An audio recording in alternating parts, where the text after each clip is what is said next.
Tu me dis l'amour doux dont mon cœur a besoin. Je veux faire de ma vie tout un magnifique art. Les ingénieurs de l'école polytechnique de Thiès, Sénégal, se sont retrouvés pour la deuxième fois au Bénin, dans la ville de Grand Popo, les 14, 15 et 16 août 2015. Autour de Joseph Martial Ribeiro, choisi comme parrain de l'événement, ils étaient nombreux accompagnés de leurs épouses, venus de plusieurs contrées, à savoir la France, le Canada, le Mozambique, le Gabon, le Sénégal, le Tchad, le Mali et naturellement le Togo et le Bénin, pays organisateurs, pour échanger sur des questions globales de développement où l'ingénieur est un acteur incontournable. Le thème principal de la dite conférence est le rôle des infrastructures dans l'émergence de l'Afrique. Autour de nos assises, fondamentalement, notre rôle d'ingénieur doit nous conduire à nous rapprocher davantage et à porter haut et encore plus haut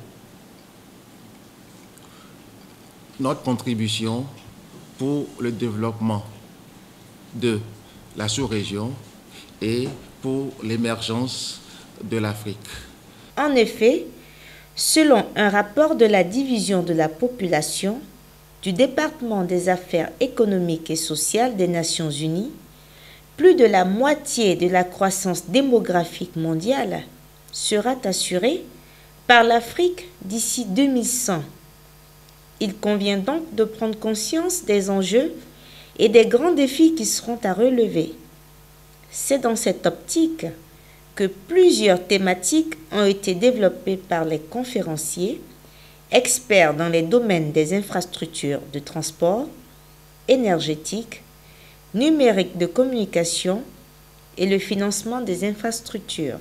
On est en train de vivre deux grandes révolutions au niveau mondial qui vont nous impacter et qui nous impactent déjà dans les 50 prochaines années. La première révolution à laquelle je fais référence, c'est ce qu'on peut appeler un nouvel équilibre mondial. C'est-à-dire que l'Occident est en train de perdre son leadership. Le pays qui produit le plus de véhicules dans le monde, c'est la Chine.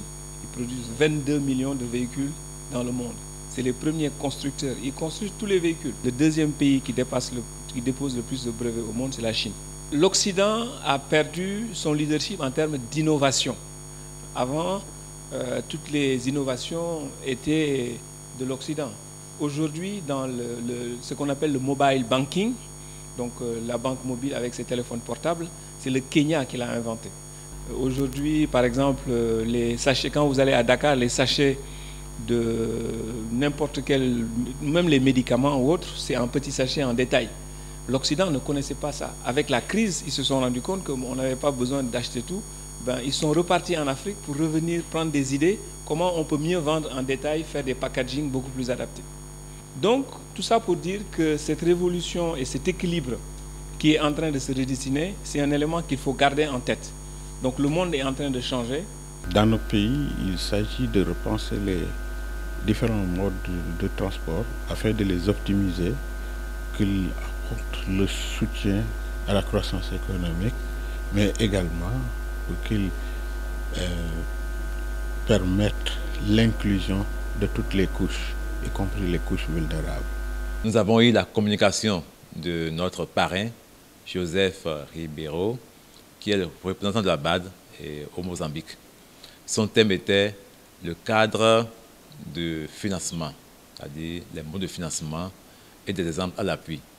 Ça nous a permis quand même de voir les possibilités au niveau des montages de projets et de recherche de financement.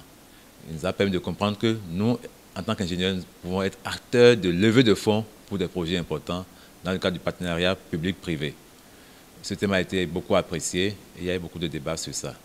À la suite de lui, il y a eu le thème de M. Akron Bessi Franck sur la qualité dans les constructions et la mise en place d'un centre de compétences qui a permis de voir le système fonctionnel du système de construction dans le BTP, les défaillances qu'on constate, et puis de proposer maintenant une solution qui est la mise en place d'un centre de compétences pour pouvoir fédérer les acteurs dans ce domaine et leur apporter la matière. D'abord pouvoir faire l'analyse des problèmes ensemble, reconnaître les problèmes ensemble, et maintenant mettre en place des systèmes de formation, de la normalisation des acteurs dans le système, ainsi de suite. Ça a été d'abord des retrouvailles fraternelles. Ça faisait pour certains d'entre nous 25 ou 26 ans que nous ne nous étions pas vus.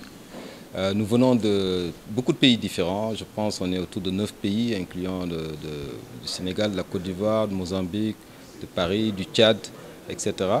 Donc ça a été des chaleureuses retrouvailles fraternelles. Au point de vue des idées, on a échangé vraiment sur une plateforme très large, parlant des questions de financement de projets, donc des infrastructures, qui est une question d'actualité en Afrique, et également des problématiques de transport, de la numérisation de l'économie et de tous les défis de développement du continent. Donc ça a été une journée très riche, intense, et vraiment en tant que participant venant de l'étranger, je ne peux que dire bravo et merci à nos collègues du Togo et du Bénin qui ont co-organisé cet événement.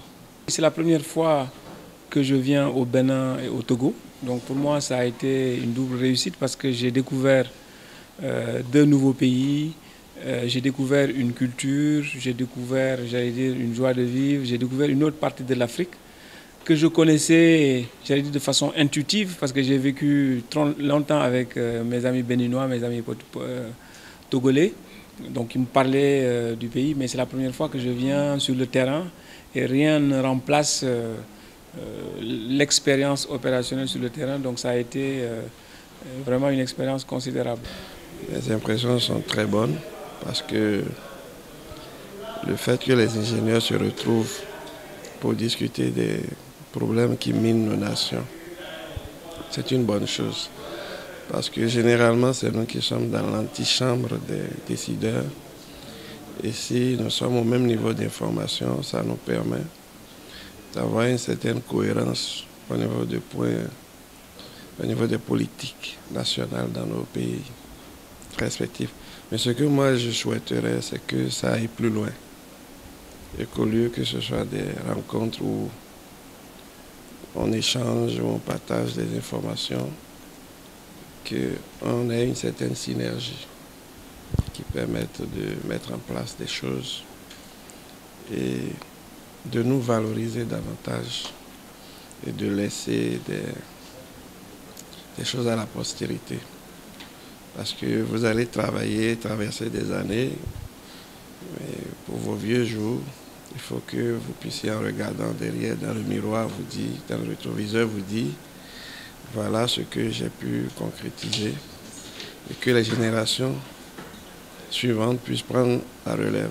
Il en ressort que le plus grand défi reste la formalisation du réseau et la création des ordres des ingénieurs en BTP, mais également définir des stratégies à long terme pour un développement durable de l'Afrique que les ingénieurs devront soumettre à nos décideurs.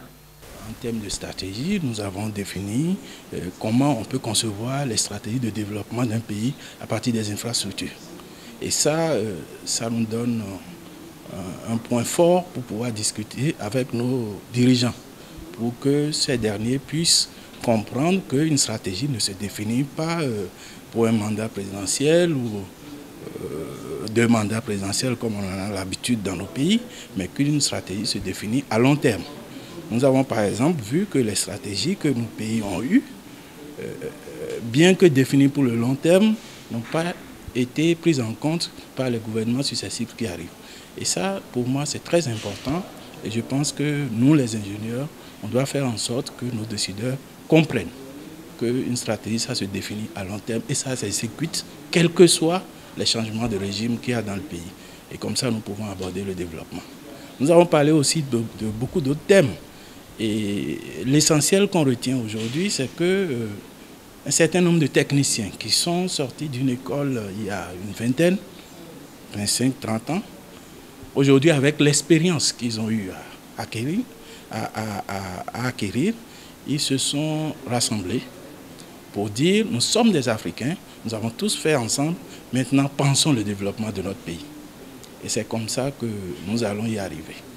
Ce que je regrette plus, je vais le dire, c'est que dans nos pays, il n'y a pas un ordre d'ingénieurs assez costaud pour conseiller les gouvernants. Je prends la comparaison par rapport à l'ordre des architectes et urbanistes, qui ont un poids dans pratiquement tous les pays. Le Gabon, dont je viens, cet ordre a été créé au niveau de l'Assemblée nationale.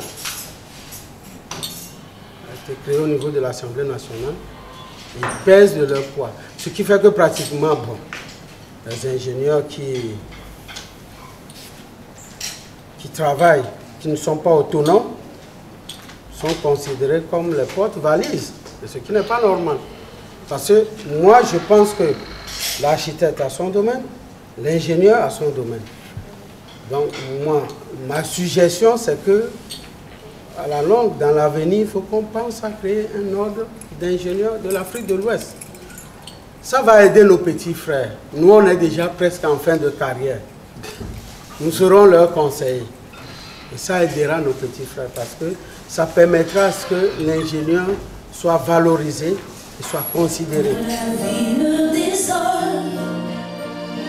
toi l'amour de l'amour. La soirée de gala qui a mis fin à cette deuxième conférence a été marquée par la distinction de plusieurs acteurs, leaders dans le domaine des infrastructures. Érudit récipiendaire Joseph Martial Ribeiro, représentant de la BAD au Mozambique et auteur de plusieurs livres en gestion de projets de développement, recherche et innovation. Le prix est revenu au réseau des ingénieurs polytechniciens en création. Leadership en qualité et performance, l'entreprise Soja Satom du Bénin. GER SA du Togo a été distingué en tant que leadership en performance et croissance. Leadership Vision Espoir, prix a été reçu par l'entreprise Sigma 2SA du Bénin. Engagement qualité en MOD, l'entreprise Agetur SA du Bénin a reçu le prix. Les sponsors leaders de cette deuxième conférence sont GER SA du Togo et l'entreprise Sigma 2SA du Bénin. Les sponsors de la classe 3 et 4 ont également reçu leur prix, ainsi que les conférenciers, à savoir Meïssa Tal, Massamba Diène, Joseph Martial Ribeiro et Franck Akrambessi. La deuxième édition des retrouvailles des ingénieurs polytechniciens se tiendra dans 2 ans au Sénégal, le pays qui les a formés. En attendant, bon vent à l'ING EPT.